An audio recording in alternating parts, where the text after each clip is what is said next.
Perkenalkan, nama saya Meliana Sitanggang, NPM 2005030088. Di sini saya akan menjelaskan pertumbuhan dan perkembangan. Yang pertama, pengertian pertumbuhan. Pertumbuhan adalah proses perubahan progresif yang bersifat kuantitatif dan yang terjadi pada aspek fisik.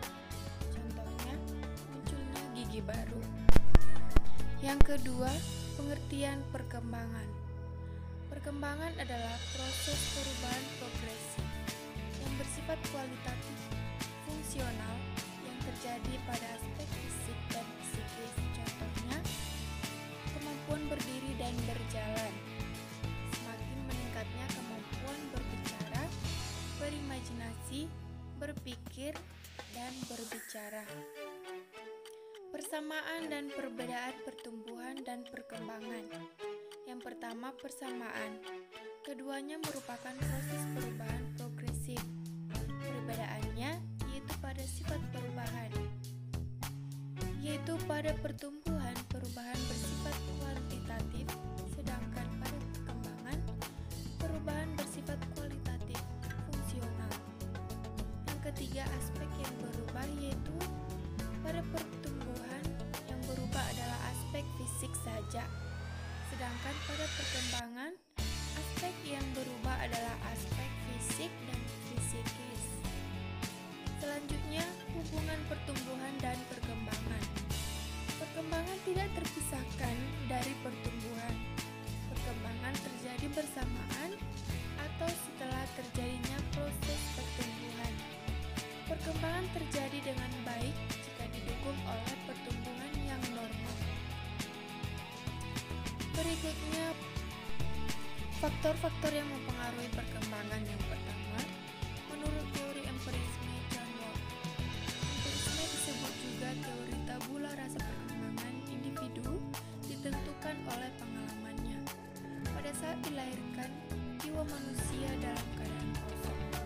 Ibarat tabula rasa yang belum tertulisi dan akan berkembang, bagaimana pengalamanlah yang menentukan.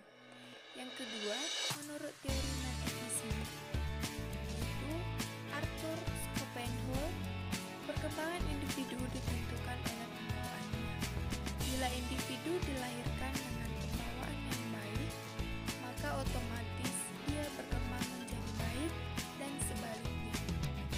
Lingkungan tidak dapat merubah apa yang sudah dimiliki oleh individu sebagai pembawaan.